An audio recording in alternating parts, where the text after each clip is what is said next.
Bonjour à tous, bienvenue dans cette nouvelle émission Le Canap by Excelsior. Aujourd'hui, j'ai le plaisir d'accueillir Sacha Morard, CTO du groupe Le Monde. Salut Sacha, comment tu vas? Très bien, bonjour, merci de me recevoir. Eh ben, écoute, merci beaucoup. Ça nous fait très très plaisir en tout cas de t'accueillir sur le Canap. Et du coup, on va parler de plein de choses hyper intéressantes. Voilà, on va revenir sur ton parcours, on va revenir sur ton quotidien en tant que CTO du groupe Le Monde justement. Et voilà, donc plein de sujets hyper intéressants qui nous attendent. Mais avant ça, j'aimerais bien que tu te présentes pour les personnes voilà, qui ne te connaissent pas, Ok. voilà, que tu nous pitches un petit peu ton parcours, d'où tu viens. Et après, j'aurai plein de questions à te reposer de toute façon. Ça marche. Donc je suis Sacha Morard, CTO du groupe Le Monde, j'ai 38 ans aujourd'hui. Donc, je suis en charge de construire toutes les applications mobiles et applications web du groupe Le Monde. Le groupe Le Monde, ça regroupe plusieurs titres de presse, hein. Vous connaissez bien évidemment Le Monde, mais il y a également Télérama, Ok. Courrier International, l'Obs, Malesherbes Publications avec des titres religieux à l'intérieur, comme La Vie par exemple. Ouais. J'en oublie aussi, probablement huffingtonpost.fr. C'est vous ça, ok. Tout à fait, ça fait D'accord, partie du ouais. groupe Le Monde. Donc voilà, en fait, une richesse assez importante de publishers en face et du coup, des rédactions différentes, des métiers différents, c'est hyper Ok, intéressant. très cool, très bien. Alors justement, tu n'as pas fait toute ta carrière dans le digital. Non, Tu, du tout. tu peux nous raconter un petit peu justement ton début de carrière, parce que tu as un parcours qui est quand même assez atypique pour le coup. Ouais, presque j'aimerais- étrange même. on peut peut-être dire étrange, c'est toi qui le dis. Et moi, j'aimerais vraiment qu'on revienne sur certains aspects de ton parcours, notamment ta passion pour la musique, le ski. Ouais. Donc raconte-moi un petit peu avant d'être tombé dans le digital, ce que tu faisais et comment tu as orchestré justement la transition vers le digital. Très bien. Ben, alors au départ, j'ai un accent du sud, assez prononcé. Ouais. Je ne sais pas si vous l'entendez, Si, ça se mais sent. ouais, un petit peu. Voilà. Alors, De je quel suis côté? originaire du sud des Alpes, Ok, dans les Alpes d'Haute-Provence, dans une petite ville qui s'appelle Barcelonnette. Et donc j'ai vécu 20 ans là-bas, où ma vie était résumée par de la musique et du ski. Donc, je faisais de la musique et du ski. Voilà. C'était Ok. à peu près tout ce que je faisais. ça Et à marche. l'école, j'essayais de me débrouiller, mais c'était plutôt important pour moi de faire de la musique et du ski. Ok, Et donc naturellement, en fait, j'ai voulu faire de la musique mon métier, puisque j'avais une famille de musiciens aussi. Et puis, j'ai été musicien professionnel à la sortie du bac pendant à peu près 6 ans, donc intermittent du spectacle. Mhm. Donc, je produisais des disques, je faisais des tournées, bien évidemment. Je passais pas mal de temps en studio vers la fin de ce métier. Et puis, bon, la musique, je ne sais pas si vous connaissez, c'est toujours un petit peu compliqué. Tu faisais quel instrument du coup de musique? Tu avais une Du spécialité? saxophone, le saxophone, c'est mon premier instrument, Ok. mais également de la guitare. Et puis après, j'étais arrangeur, donc je touchais un petit peu à pas mal d'instruments. Je chantais aussi. Et puis, en 2008, ça commençait à devenir trop difficile. J'étais monté sur Paris, comme on dit. On monte sur Paris. Tu montes sur Pour Paris, faire, la capitale. carrière. Ouais. Bon, je n'ai pas du tout fait carrière. Ça a été très dur. Et puis, au bout de 6 ans, il fallait que je trouve quelque chose d'autre parce que mon statut intermittent s'arrêtait. Je n'arrivais plus à le renouveler. Ok. Et donc, c'est là où j'avais pas trop d'autre choix que d'essayer de capitaliser sur mes connaissances que j'avais déjà acquéries. Je faisais un petit peu de graphisme, un peu Mhm. de Photoshop pour faire les pochettes de disques et tout comme ça. Ok, mais toujours lié à la musique quoi pour le coup. Oui, effectivement. voilà, c'était un petit peu, on est un peu touche à tout. Hein, Ouais. donc, Ok. je me suis fait embaucher dans une boîte qui était très tech, un opérateur hébergeur qui s'appelle BSO Network. Je me suis fait embaucher comme designer. Donc je faisais des plaquettes et puis des sites web, enfin des designs de sites web. Donc print Ouais, exactement. et digital. C'était en quelle année? Ça, c'était en 2008. 2008, ouais. En Donc 2008, effectivement. là-bas, Ok, ok. ouais. Ouais.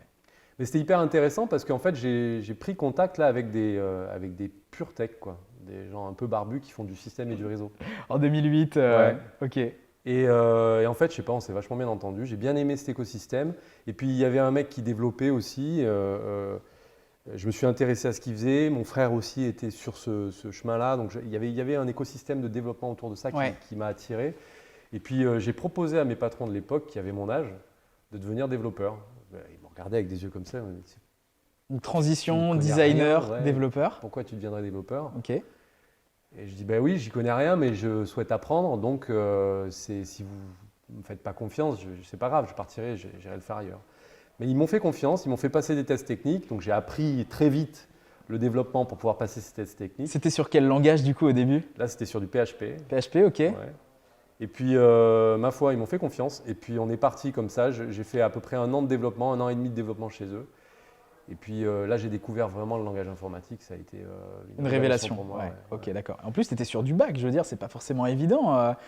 Quand tu pars designer, tu te dis, tu pourrais très bien attaquer plutôt des sujets front et Ouais, mais là, tu te dis, je vais apprendre le je faisais un PHP. peu les deux. Tu faisais un peu les deux, ouais. Ouais, parce que il n'y avait pas une grosse équipe de développeurs, donc il fallait un peu tout faire. Ok. Euh, mais ouais, Et tu as c'était eu un plus gros orienté back. fit avec ce métier-là.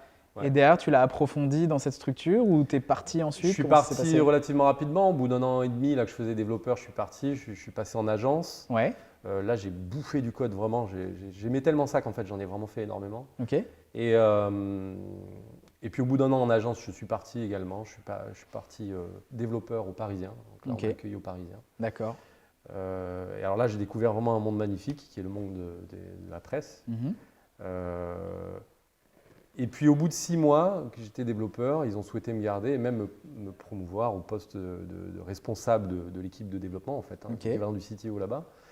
Ça a un peu changé ma vie. Depuis, je suis CTO.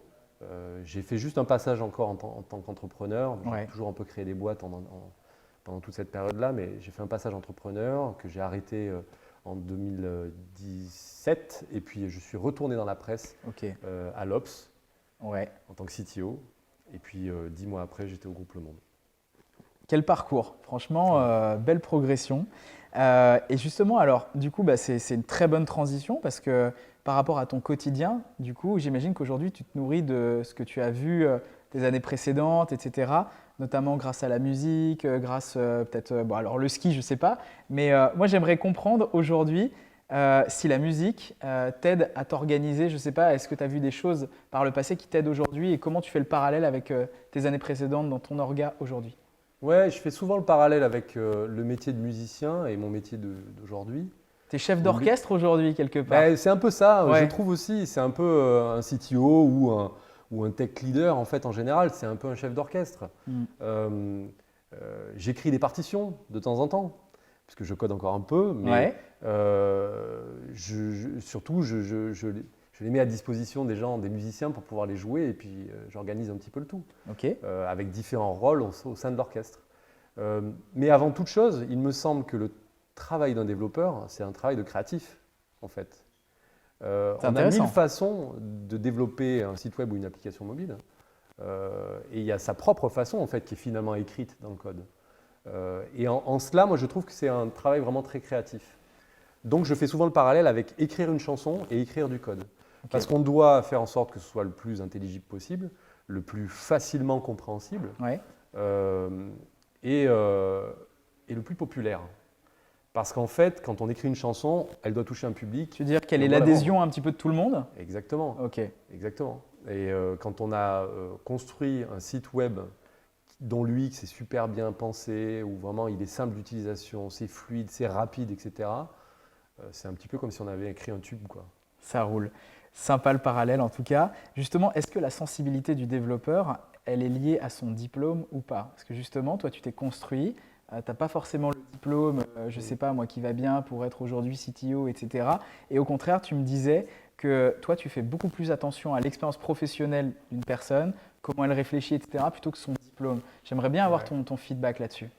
Alors c'est un peu une déformation professionnelle me Ouais, concernant, puisque je n'ai pas de diplôme.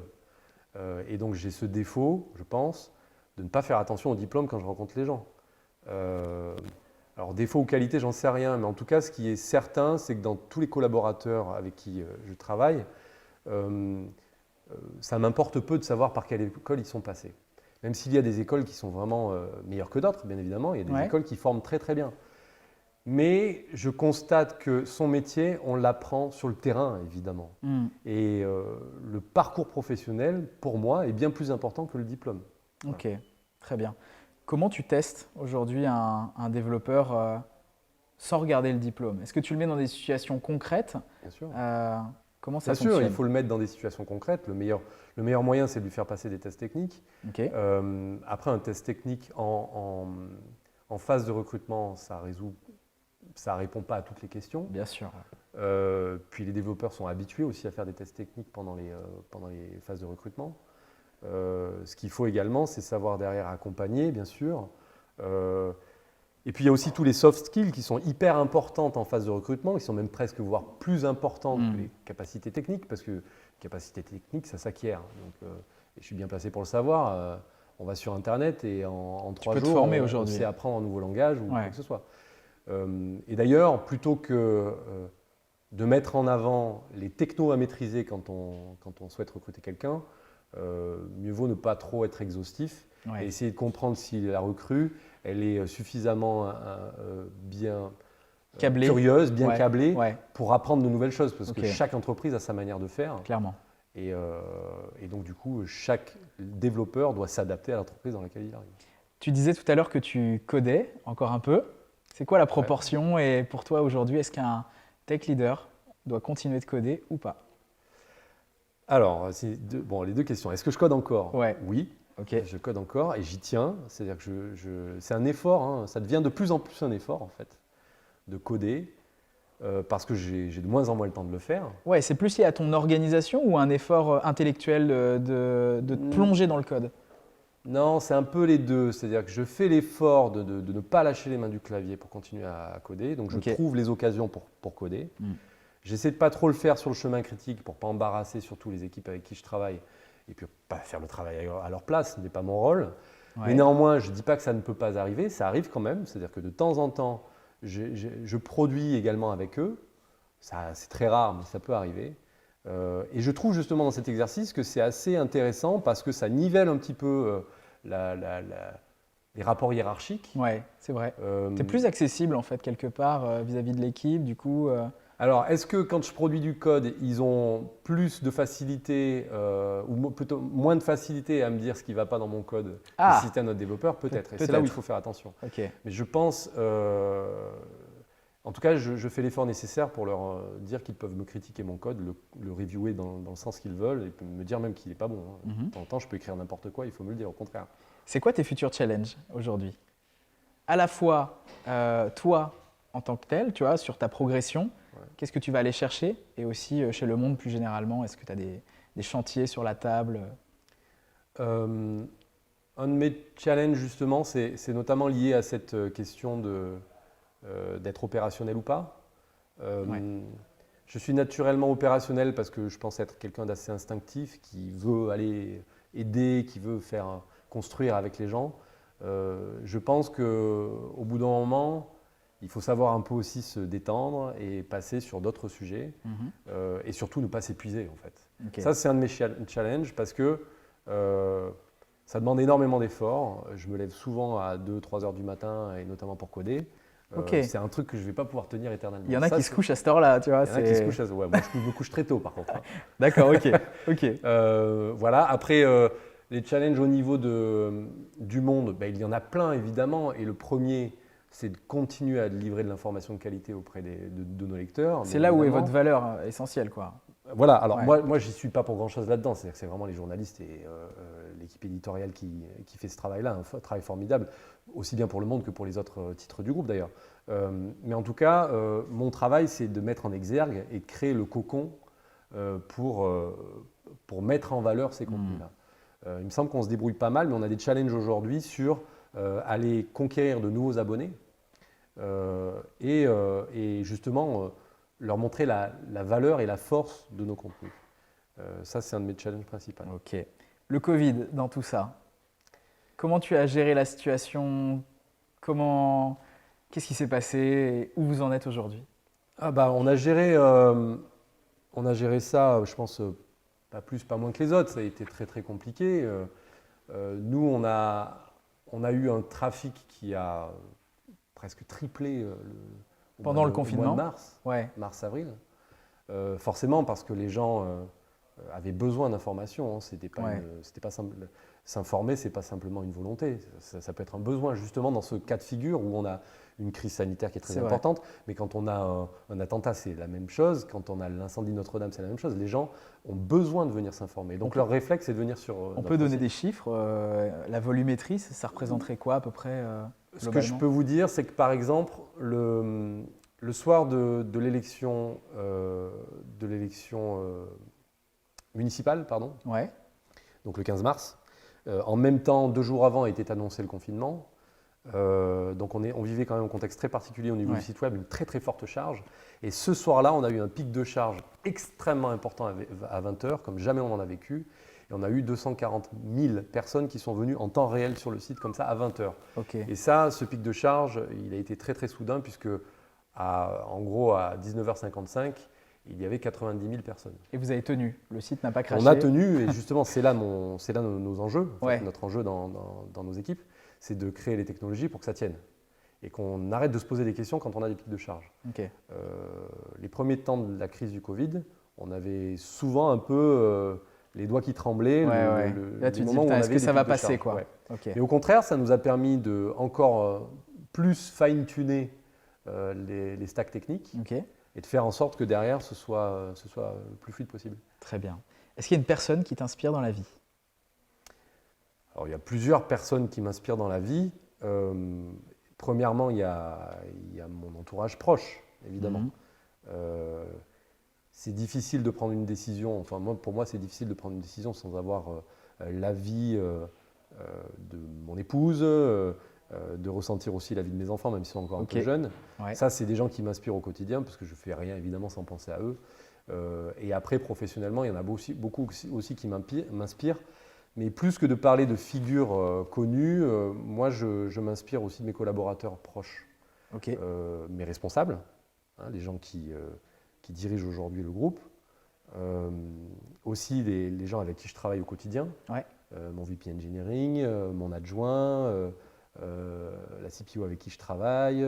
Tu es plus inspiré, je dirais, par ton écosystème proche de ce que tu as l'air de me dire. Ça change un petit peu d'un Elon Musk, un Steve Jobs, etc., qu'on a l'habitude d'entendre. Je trouve que ça change. Bien évidemment que ce sont des figures qui inspirent, ces Ouais, gens-là. ouais. Ils sont brillants et c'est hyper sympa. Je veux dire, mais je ne vis pas avec eux. Ouais, Voilà. Ok. Et tous les jours, moi, je côtoie des gens qui sont formidables, vraiment. clairement. Notamment dans ce groupe, enfin, les gens sont extrêmement intelligents. C'est ce qui m'a frappé quand je suis arrivé là. Les gens sont brillants, vraiment. Et on a à s'inspirer d'énormément de personnes dans cette boîte. Ok, très bien. Et dans mes équipes également. Franchement, je travaille avec des gens formidables, quoi. Parfait. Tu as un livre qui t'a marqué, je ne sais pas. Est-ce que tu lis déjà, peut-être, ou pas? Alors, je lis très peu. Ok, Je lis de temps en temps. Le dernier livre que j'ai lu, c'était celui d'Aurélie Jean, que j'ai beaucoup apprécié. C'est une amie d'ailleurs, en l'occurrence, que j'aime beaucoup. Mais je lis peu. Je ne me donne pas le temps de lire. Je pense que c'est aussi un des travaux que. t'aimerais Ouais, j'aimerais passer parce que plus je sais de que temps à je passe lire. à côté de choses en fait. Ouais. Je passe vraiment. Mais après, le problème, c'est que je travaille beaucoup et que quand j'ai du temps libre, je préfère le passer avec ma famille plutôt que de lire un bouquin. Tu profites, ouais, je Voilà. comprends. Tu as une app qui te, je sais pas, qui te fait rêver ou que tu utilises, tu te dis putain, mais il y a eu un avant, un après depuis que j'utilise cette app, c'est génial. Alors, je suis pas trop un fanboy, donc je suis pas trop fan d'une app en particulier. Ouais, Après, j'utilise énormément l'app Gmail parce que voilà, forcément, je dois y passer un temps considérable là-dessus. Il faudra elle est que je très regarde. cool. Elle est très cool. Oui, elle est bien, mais surtout, elle me sert dans mon travail vraiment Ouais. au jour le jour. Je pourrais citer Flipboard, que j'aime particulièrement. L'UX, je trouve là pas mal. Bon, ça reste connecté à mon métier, mais je trouve ça plutôt pas mal. Flipboard, on peut présenter rapidement ce qu'ils font. C'est pour de la veille, non? C'est un espèce d'agrégateur de c'est de news, en l'info. fait. Ouais, c'est ok. de l'info qui agrège différentes sources d'informations. Ok. Et puis, par thème, il y a une couche d'IA dessus. Donc, ça veut dire qu'au fur et à mesure qu'on vient lire, consommer des contenus, ça va être en capacité de nous proposer des contenus Ok. qui sont un peu connexes. Donc, ça, j'aime bien. Et puis, surtout, l'UX, c'est plutôt sympa. J'aime beaucoup la dernière app de Magellan aussi, la nouvelle app de Magellan, qui est Ok, plutôt super bien faite, très bien. avec des contenus de très très bonne qualité. Ok, Je passe un peu de temps sur Instagram, un peu trop probablement. comme nous tous. Comme nous tous, de temps en temps, au bout Comme d'un nous quart d'heure tous. où j'ai regardé des Ils vidéos sont- débiles, je me dis franchement, t'as pas produit grand chose. Ils sont très bons. Ils sont très bons. Ouais, Mais voilà, à peu près. C'est déjà pas mal. Oui, oui. déjà pas mal. Ok, Et du ça- coup, Sacha, le mot de la fin. non, mais simplement merci de m'avoir reçu parce que c'était très agréable. Top. Et puis, Plaisir partagé en tout Ouh. cas. Merci beaucoup Sacha en tout cas pour ta présence. Merci beaucoup de nous avoir suivis en tout cas sur cette émission. On vous dit à très bientôt les amis. Ciao ciao.